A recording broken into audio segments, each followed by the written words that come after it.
our cancer unit. The notebook LM that I have, tomorrow I'm sending that while you guys are in class, so I make sure you guys get it, okay? Because this late business stuff is crappy. So I'm sending it, I did what the IT people told me to do, so hopefully that fixed it, but who knows? Okay.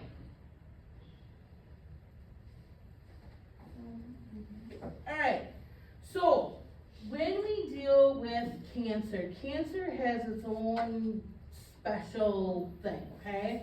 So this is what a normal cell looks like, okay? You will not have to know this for the test, but cells are going to be the smallest living structure and functional unit of the body, okay?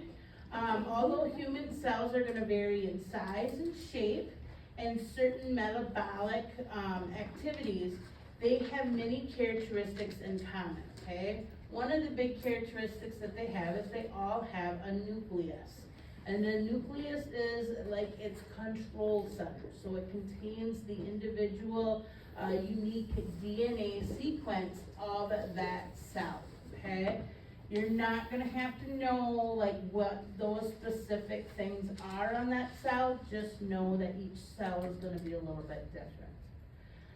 So when we talk about a normal cell cycle, okay, when these cells, the cell first grows in size, and what it does is it starts to go ahead and it'll grow in size and it'll start to go ahead and start to replicate, okay?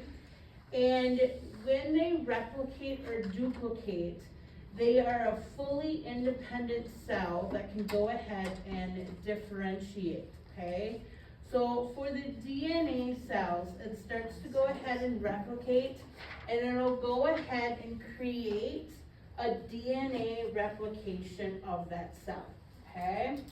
And when it starts to have this DNA replication of the cell, you'll start to see more cell division, so mitosis. And then what happens is they go into this resting phase, and they go ahead and get bigger, and then they become a cell, okay? And when they are independent, when they mature enough, okay, they'll go into that resting phase, and then when we need it, they'll go ahead and become that cell for whatever we need that cell for, okay? So our body is constantly making new cells. It's constantly going ahead and creating new life. It's making those new cells. So in a normal body, okay, our body can go ahead and differentiate when we have enough cells that we make, okay? So if we have enough cells in that area and our body says, okay, we're good right now, we don't need any more cells being made, our body knows to stop, okay? Our body is like, got it, okay? Well, what happens is, in cancer cells, the cancer cells don't get that signal, okay? They don't have the checks and balances in their cells. And those cells will rapidly continue to go ahead and differentiate and grow, okay? So when we talk about different cancer concepts, okay, we have to understand some of these terms, all right? The first one I want you guys to understand is neoplasm, okay? Now neoplasm means tumor, okay? It does not essentially mean that it's cancerous, right? If you have a neoplasm somewhere within the body, you have a tumor somewhere within the body, okay? When we talk about benign and malignant, benign is going to be where it's non-cancerous. Think of Spanish terms here. Bien means good, all right? So if you have a benign neoplasm, you have got a tumor, but it's non-cancerous, okay? Malignant, think of Spanish, mal is bad, alright? And I'm just figuring that out. If you say mal, they're like, that's bad. So, malignant or mal is bad. That means cancerous. So if you have a malignant neoplasm, that means you have a cancerous tumor, okay? So again, neoplasm doesn't always just mean that it is a bad thing, okay? You have to go ahead and say if it's benign or malignant, okay? All right, now the cancer, how this all works in the body, okay? So when we look at the pathophysiology, we have to understand that the normal replication of a red blood cell. Now, cancer goes ahead and takes over these red blood cells, and it has certain qualities about it, okay, that make it cancer. The first thing it does is it's the mutation of the cellular gene. So it actually goes ahead and mutates that cellular gene. The actual DNA that is within that cell becomes mutated, which makes irregular cells. And because of this mutated DNA, the normal cells will grow, they become abnormal. So the cells that it produces become abnormal. There is nothing within the body to go ahead and regulate how many times these particular cells are going to divide and duplicate. This is the reason that cancer grows quickly, okay? It doesn't have the checks and balances in that to go ahead and stop that, okay? So normally our red blood cells, they will go ahead and say, yep, we have a limit, we're good, we don't need to reproduce. Cancer cells, they are not like that. They just go ahead and reproduce, okay? So there's no cell division limit. And then they lack this contact inhibition. So this has to do, again, with the checks and balances of the body. So cancer cells will continue to grow and divide. Normal cells show that property of contact inhibition with it checks, and they know when they have reached the amount that they need, okay? Again, cancer cells do not do that.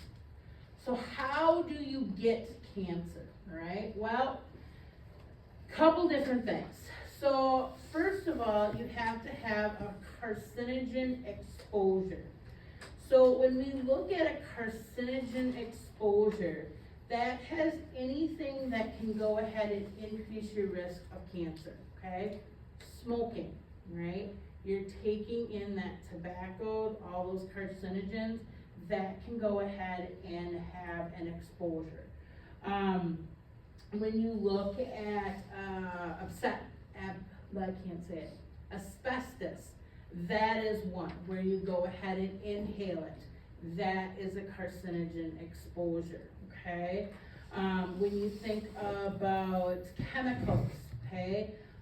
Some ingredients that we have in our diets, like red dye, okay?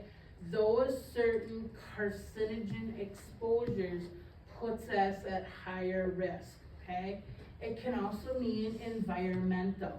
So when we go and we looked at my cancer was probably started environmental, okay? And the reason they think it happened is because of the mattresses that they used in the hospital, right?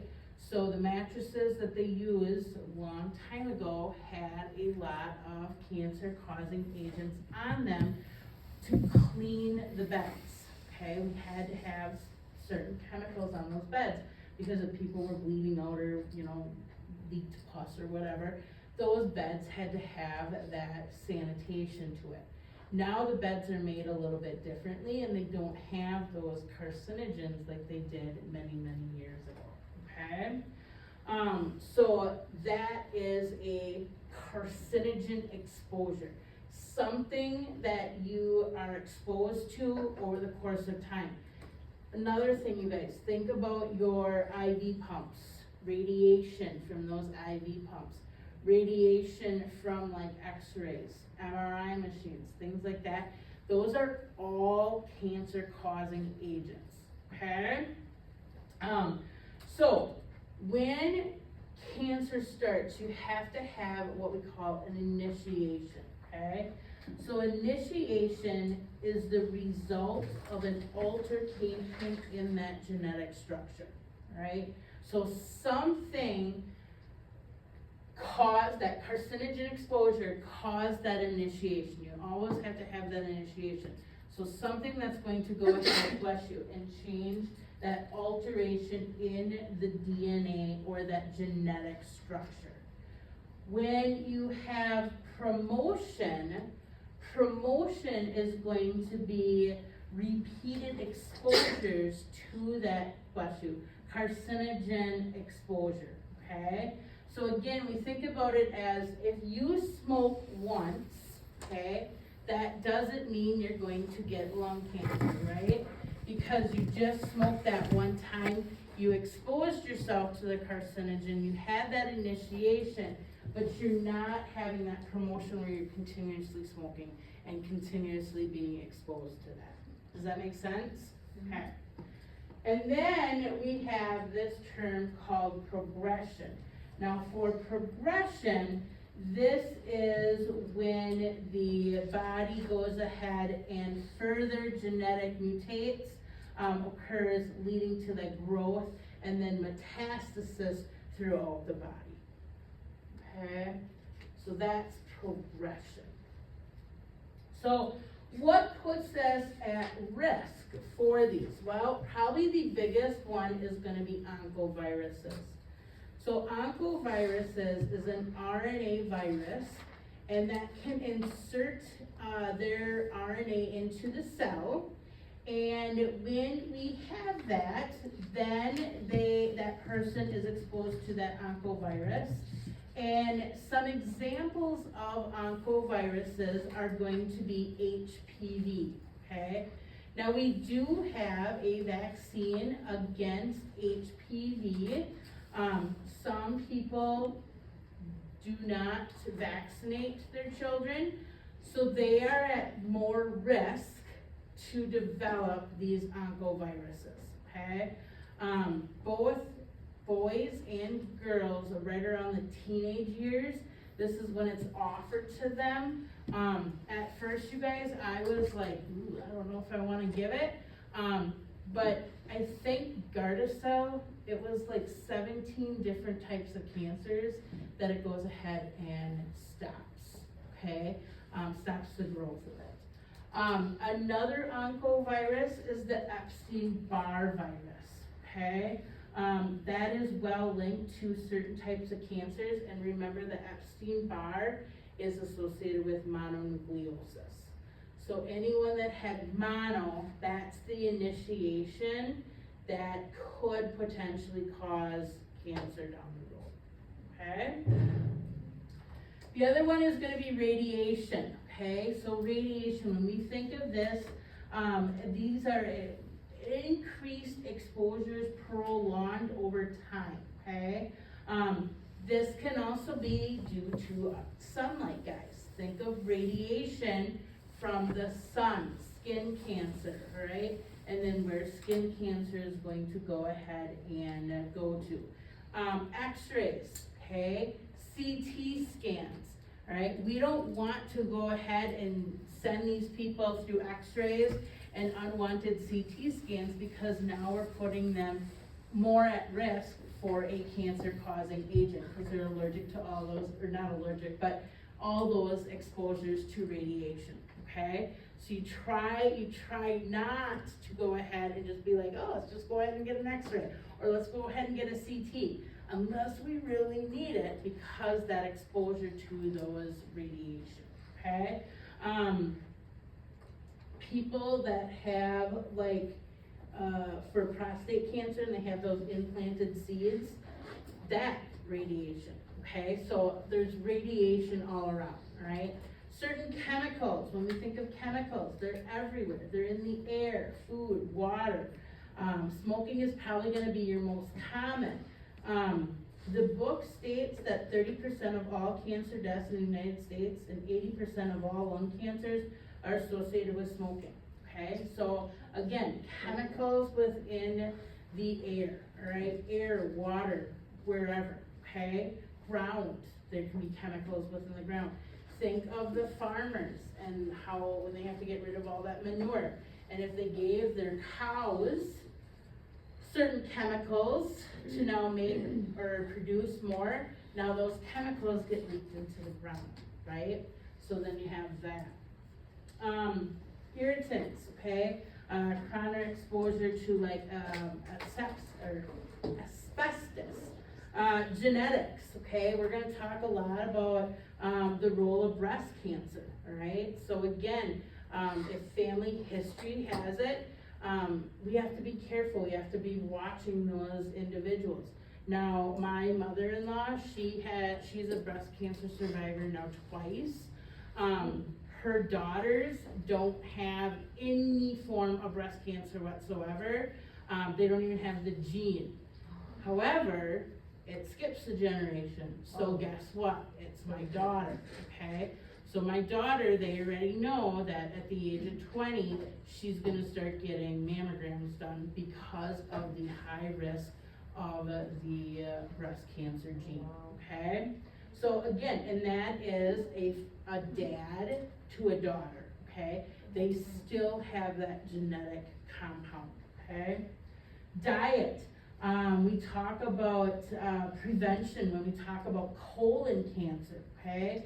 Thinking about a high fiber diet. People that have low fiber diets, high fat diets, they're at higher risk for colon cancers. So again, that prevention against these certain types of cancers are really important as well. Hormones, okay? Long-term use of estrogen, okay? That can be associated with breast cancer. So women that go into menopause early, okay? Myself included. You have to weigh that fine line of how much estrogen do we want to give this person, because we give this person estrogen, their risk for breast cancer increases, okay? We don't give them estrogen, well, what else happens? Now we get osteoporosis, we get all these other things. So we weigh that fine line, okay? They actually did a study that if you can keep your ovaries, keep them, okay? They actually have, it's well proven that people that lose their ovaries will die sooner. Their life expectancy is cut by like 10 years. Oh. Yes. This is just a curiosity question you probably will not know the answer, but okay. So my mom, when she gets her period, she's allergic to her estrogen. She's like one of very few people in the US that's like that. So she has to be on birth control, estrogen-free birth control, in order to stop her period from coming, because she gets hives when she gets her period.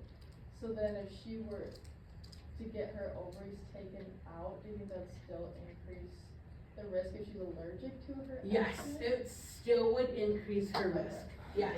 That's a really, because we just had a conference about this in October at Amplify. We had a conference and a lady came in and we talked about that. Like, if they are allergic to it and we go ahead and just remove it, it still puts them at a higher, their life expectancy will go down, like literally by 10 years. So if you think about the average lifespan of a human person, is about 78 in the United States. People that have their ovaries removed, it's about 68. Oh my God. So for me, I'm like, okay, I don't have that much time left. I got about 15 years left. So I'm like, all right, I gotta live it up pretty good, okay? But that is statistically proven that way, okay? Immune factors, okay? A healthy immune system. We talked about this, you guys. We know that if you have a healthy immune system, you can fight off certain cancers. There are cancers constantly growing in your body, okay? Your body always has cancer cells in it. But if you have a healthy immune system, that immune system can go ahead and attack that and kill those cancer cells and keep them in check so they do not go ahead and replicate, okay? So how do we go ahead and do that? Well, eating high diet and folates, okay, fruits and vegetables, things like that, that can go ahead and help with your immune system. You wanna keep that immune system healthy. One of the things we do for a strong immune system is vitamin D, okay? So this is why I tell everybody, take your vitamin D, all right? It's so very, very important, okay? And then of course, age, you guys. The older we get, the more at risk we are at for cancer. Remember, as we get older, our immune system starts to become compromised, right? And when our immune system starts to become compromised, what happens? We can have autoimmune disorders, okay? That's when we see a lot of autoimmune disorders start to come up in these older people. And it's because their immune system is not in check. So what should we take? All of us? Vitamin D, yes, very good, yes. Yes, you can get too much. Yes, you can get too much. Right, like how do you That's know? why you have blood work done, just to look at your vitamin D levels. But yes, you can, excuse me, have too much. It takes a lot though, you guys, to be over, okay? So like 2,000 units, that's one capsule. That's about how much you guys would need to take for like a healthy immune system, okay?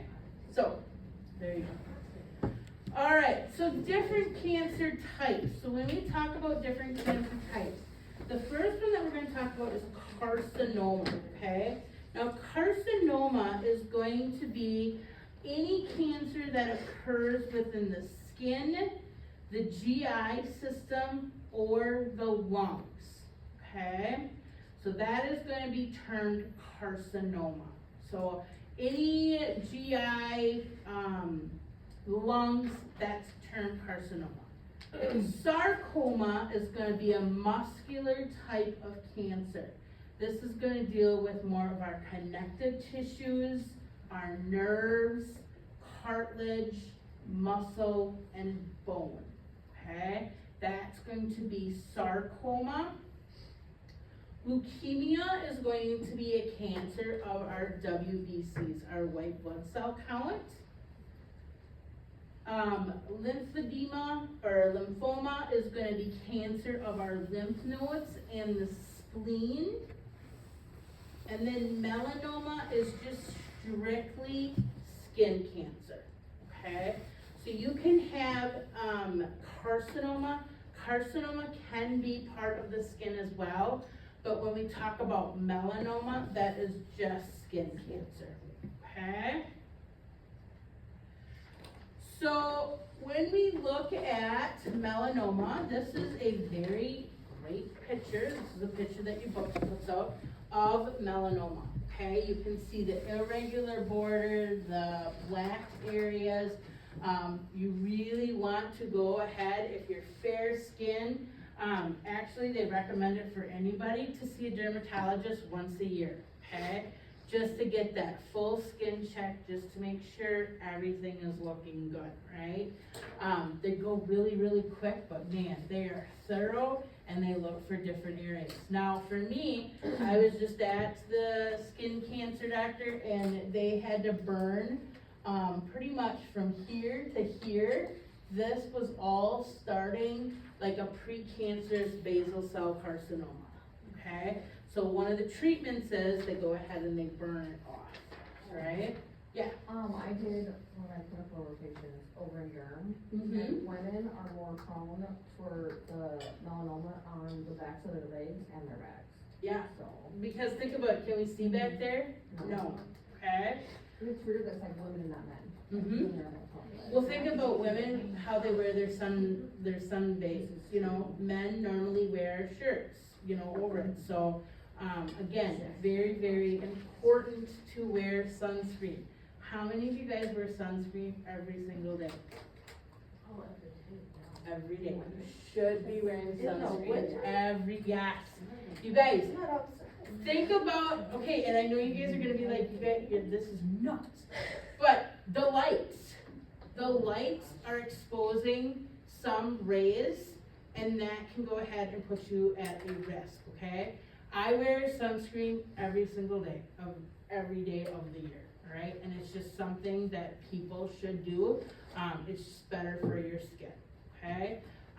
So wear your sunscreen and take vitamin D. If you learn anything in this class, sunscreen and vitamin I'm D. trying to get my vitamin D apple, Kelly, okay? So when we talk about metastasis, all right, metastasis happens when the cancer starts to spread to another part of the body. It spreads from a primary source. So the cancerous cell has broken away from its primary growth site. It will then travel the roadways of the body, either the blood or the lymph system. This is why we can kind of tell where the cancer is going to hit next, okay? So when we say people with prostate cancer, one of the next sites it goes to is gonna be bone, okay? Because we know the pathway that it can travel through the body, through the blood and the lymph system. So once it goes there, it moves to that mechanical means, either, like I said, flowing through that system, either through the blood or the lymph, and then it lodges and starts growing in a new area, okay? That's how metastasis happens. So this right here, this was a breast cancer that went to skin cancer, okay? So again, started at the breast and then it moved to skin. There was a lady that came in, this was probably about 20 years ago.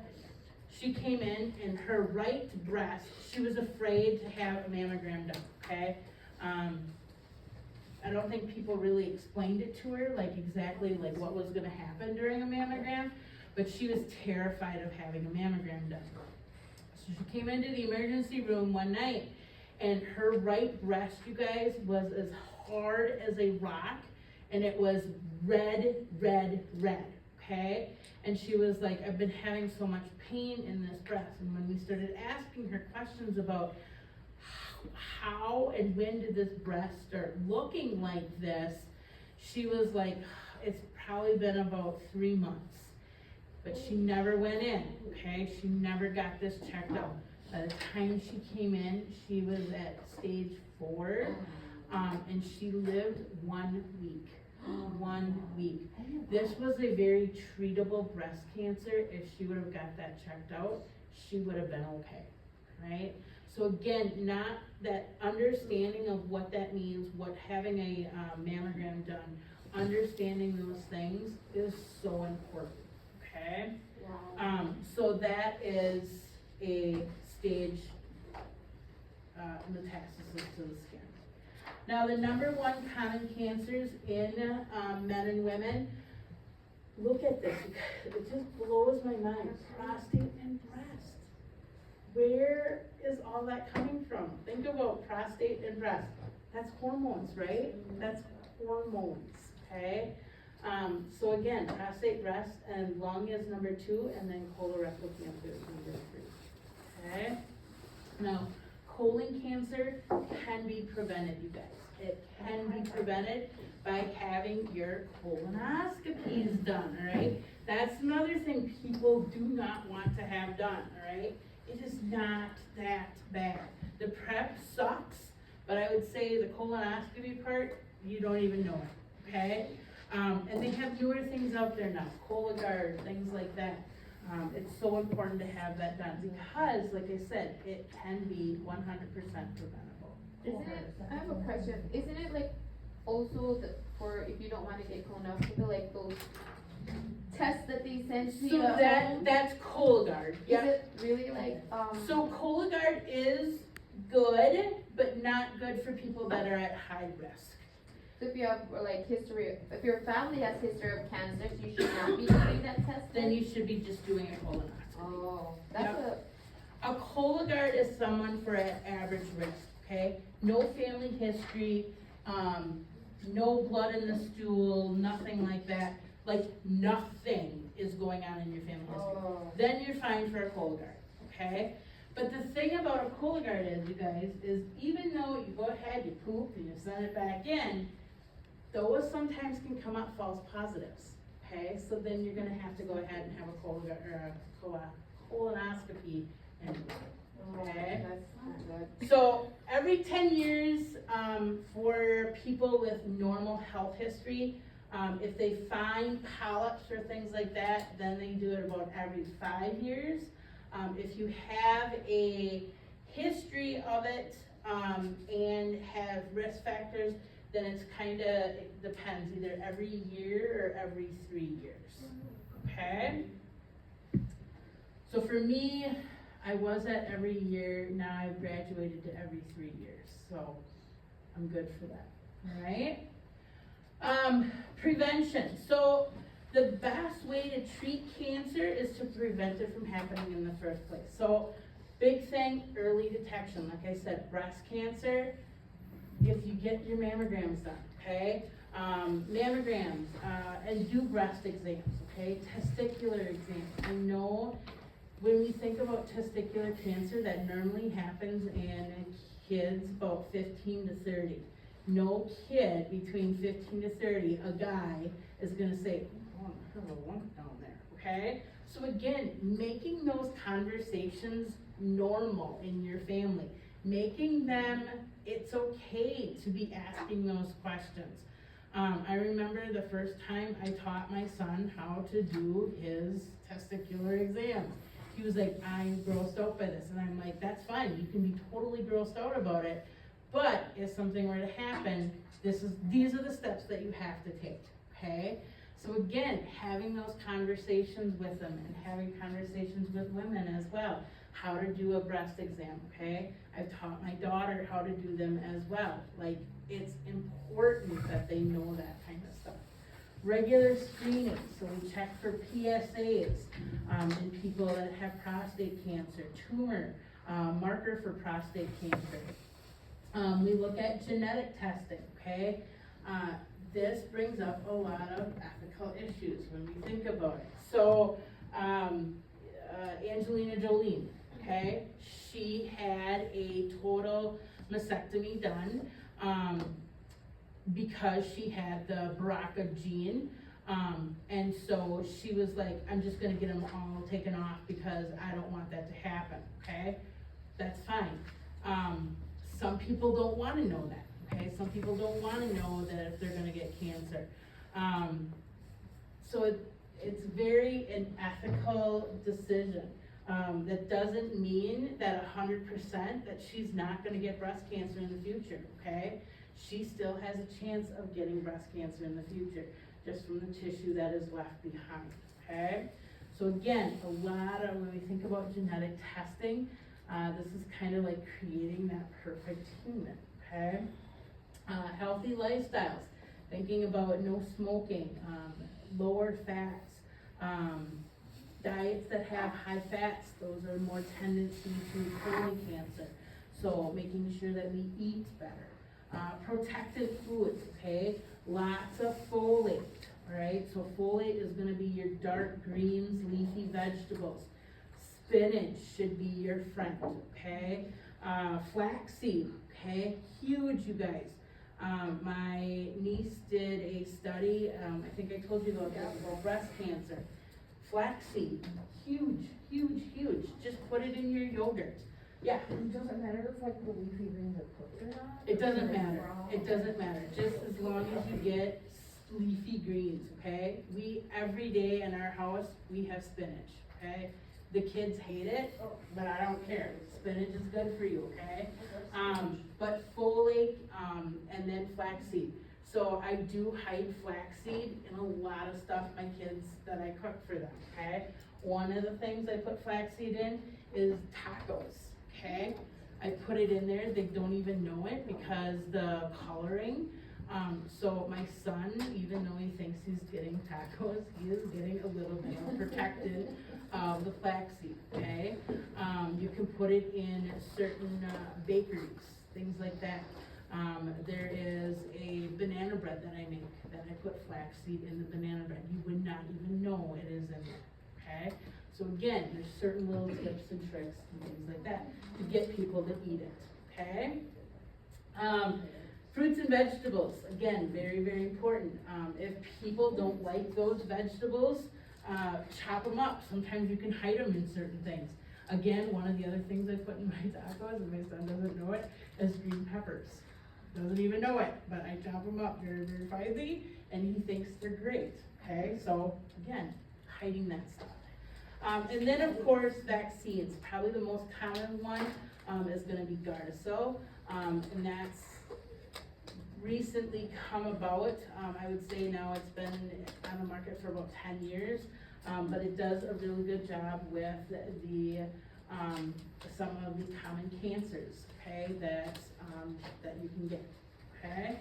So warning signs, change in bowel or bladder habits. Again, this is something people don't wanna talk about. No one's gonna come up to you and be like, yeah, I haven't pooped today and I haven't pooped for the last 8 days, okay? That's probably not a conversation that's gonna come on up. But again, making that rapport, building that rapport. A sore that doesn't heal, okay? Again, that can be a couple different things. It can be a type of skin cancer, but it can also be maybe they're diabetic, okay? And their sores are not healing.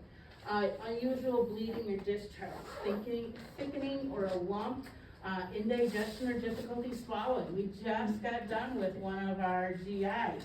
If we have difficulty swallowing, what is a common cancer that we see? Esophageal cancer, okay?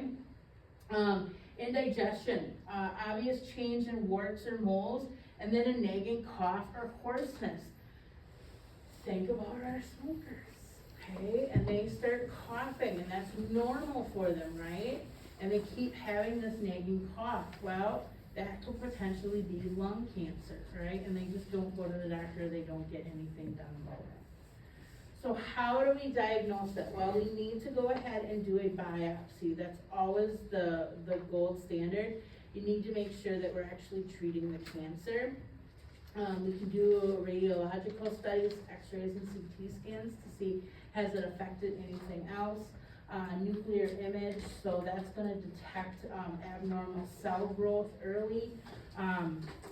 Ultrasounds, looking at deep, soft tissues. MRIs, that's really gonna help us focus on the cancer of connective tissues and muscles. We can do endoscopies, so direct visualization of that body cavity or opening. Lab tests, looking at our WBCs. JFK niece, she was pregnant and they found that her WBCs were just crazy all over the place, and found out that she has a form of cancer, okay?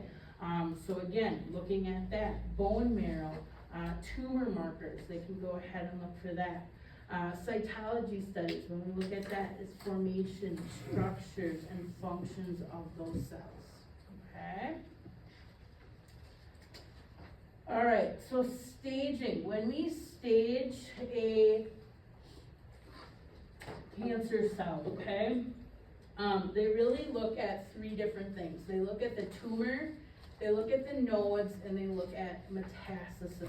Has it spread? So first of all, they look at tumors. And tumors are gonna be based on 0 to 4.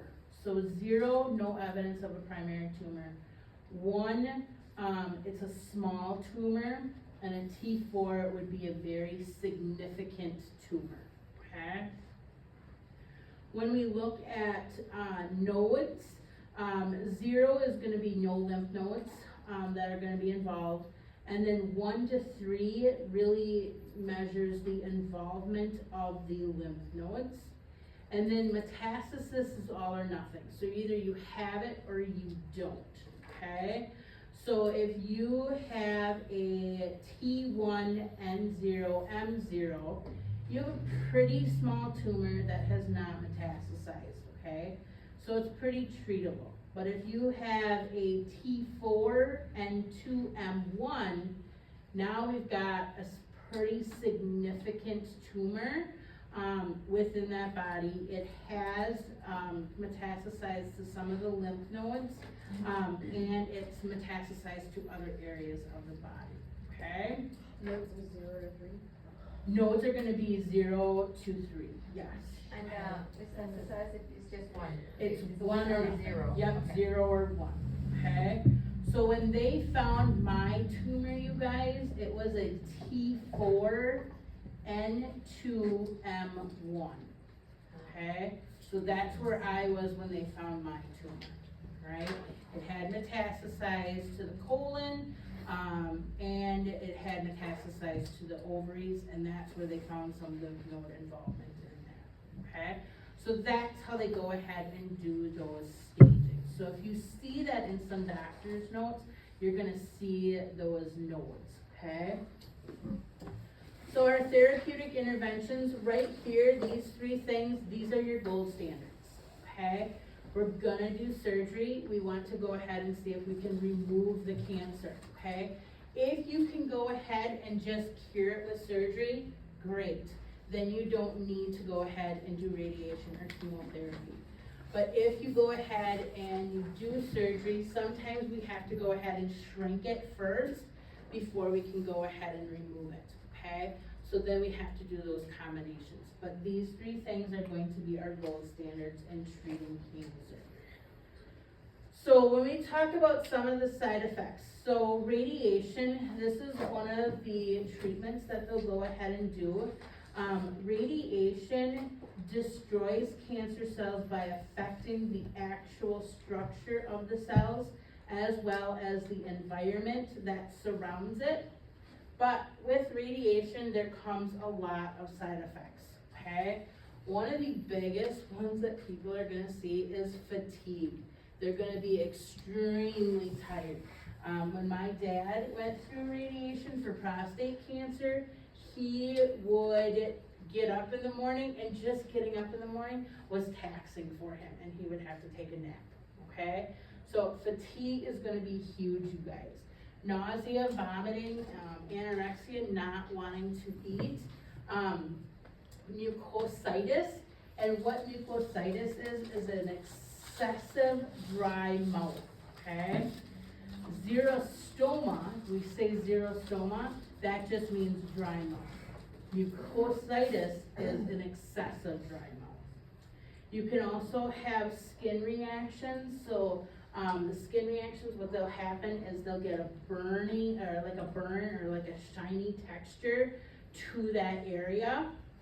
And then probably the biggest one, side effect of cancer therapies is gonna be bone marrow depression.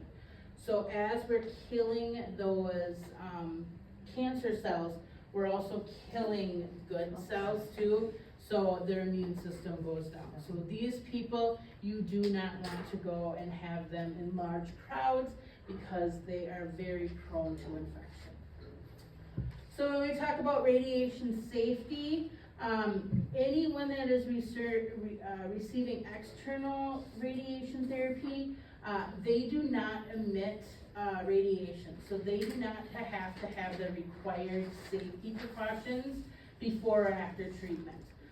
People that have internal radiation must follow several guidelines. So we really look at the limitations. We look at time, so it involves the time spent administering care.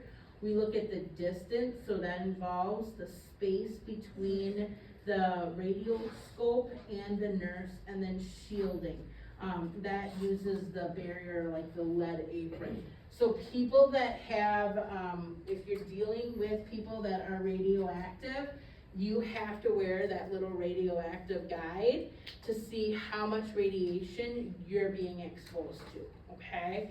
If you are pregnant, okay, for my lady friends, if you're pregnant, you have to get a radiation guide for the little one as well, okay? So you want to shield yourself from that radiation. Chemotherapy, this can be either PO or IV. It is always a cytotoxic drug. It will kill all cells. It does not differentiate. So any cell within the body is going to try to kill it. Okay? You can go ahead and have combination chemotherapy, so IV and oral.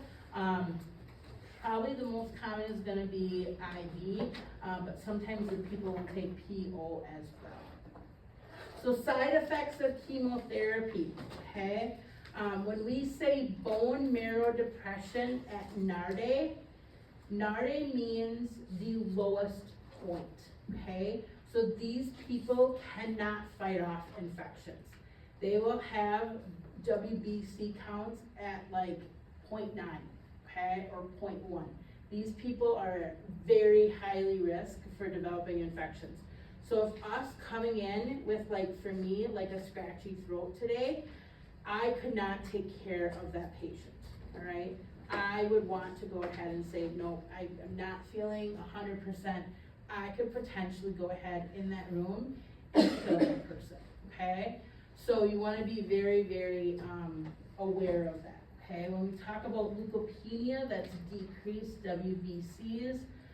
Thrombocytopenia is decreased platelets, and anemia is going to be your decreased hemoglobin. Now, chemotherapy will affect all three of those, okay? So people will get anemic, their thrombocytopenia, their platelets are gonna go down, and their white blood cell count will go down. They'll also have some nausea, vomiting, and diarrhea. Stomatitis, where their mouth becomes really inflamed. They can have buildup of yeast in the mouth, so thrush can happen. That's really, really common in people that are taking chemotherapy, especially our elderly. They will end up getting thrush a lot. Alopecia is gonna be loss of hair. Reproductive altercations, and then neurotoxicity, so numbness and tingling within those nerves. Like I said, chemo is that systemic treatment for those cancer cells that have escaped those areas. So when these people come in for a checkup, we always wanna look at what we call bites. We wanna look at bleeding, infection, tiredness, emesis, and skin changes, okay? Every single assessing, when that patient comes in, we should be assessing for these things. Is there extra bleeding? Is there an infection? What about tiredness, emesis, and then skin changes? So the next thing we're gonna talk about is hospice care. And I think hospice care is the best thing that our society has for our patients. I think hospice care got a bad rap a few years ago, 20 years ago, where people were put on hospice and like 2 days later they were dead, right?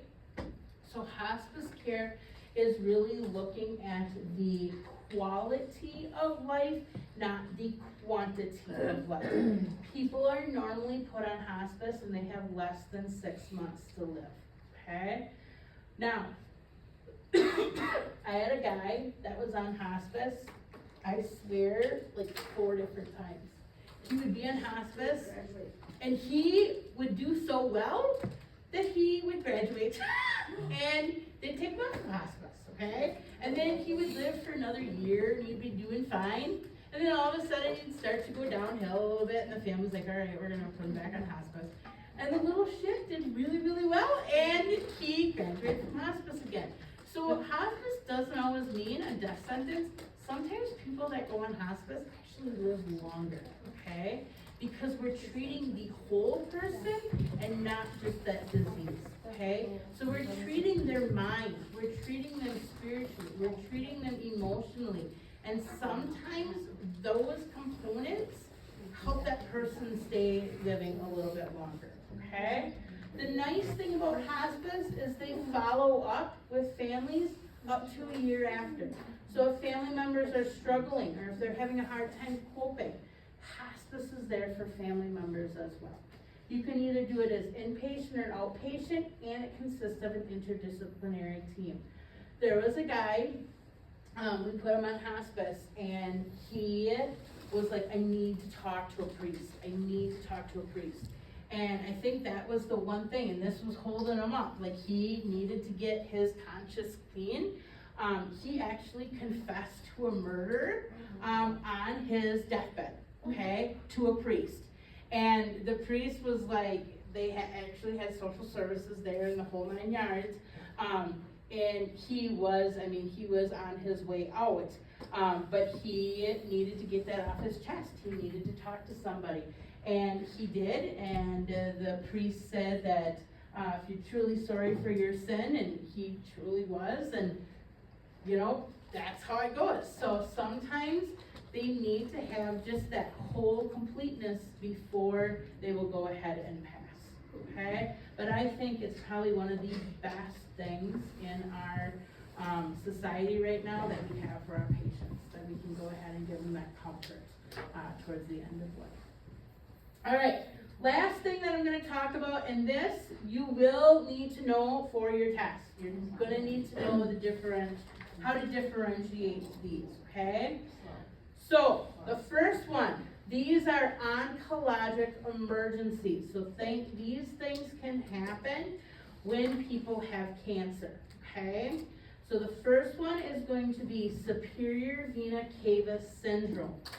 And this occurs when a mass compresses on the superior vena cava and it compromises the return blood flow to the heart, okay?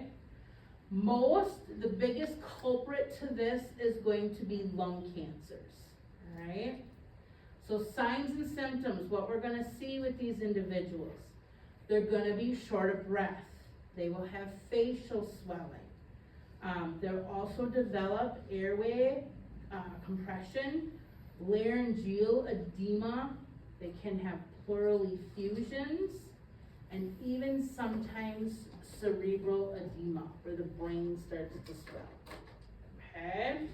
That is superior vena cava syndrome. Need a little bit more time? Okay. The next one is going to be spinal cord compression. So what happens here is you have a growth that presses on the spinal cord, and you will have loss of motor skills. You really want to focus on neuro assessments here, okay? Treatment in this is going to be palliative in nature. You're going to go ahead and treat it with pain medications and steroids to reduce the inflammation. The big culprits, the big offenders for this are going to be lung and breast cancer and multiple myeloma. And I think that's what that Kennedy person has, multiple myeloma. The next one is going to be hypercalcemia. So this has to do with our calcium levels. Now, what is my normal calcium levels? 8.5 to 10.5, okay? So this happens because the secretion of the parathyroid hormone, this starts to increase. So our calcium levels go to a dangerous level. So signs and symptoms of what we're going to see: nausea, vomiting, lethargic, and confusion. So what we do for these individuals, if we need to get rid of the calcium, we're going to go ahead and give them IV hydration, okay? We want to go ahead and try to dilute that calcium within the blood. We also give them thiazide diuretics, because that will help increase the calcium of reabsorption and help them pee it out. Okay? So that is hypercalcemia, so increased calcium levels. The next one is going to be tumor lysis syndrome.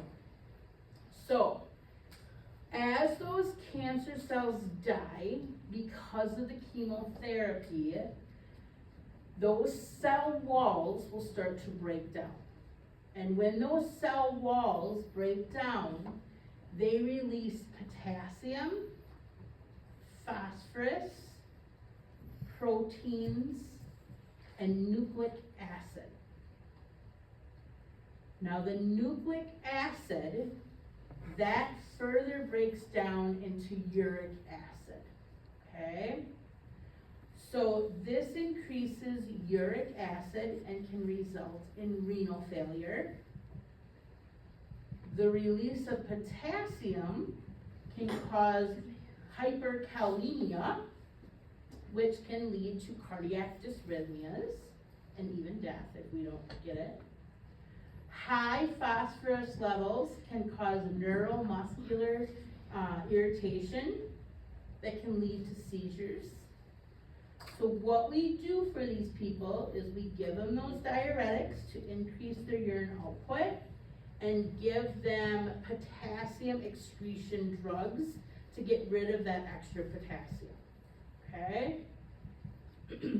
Remember, if our phosphorus is up, where's my calcium?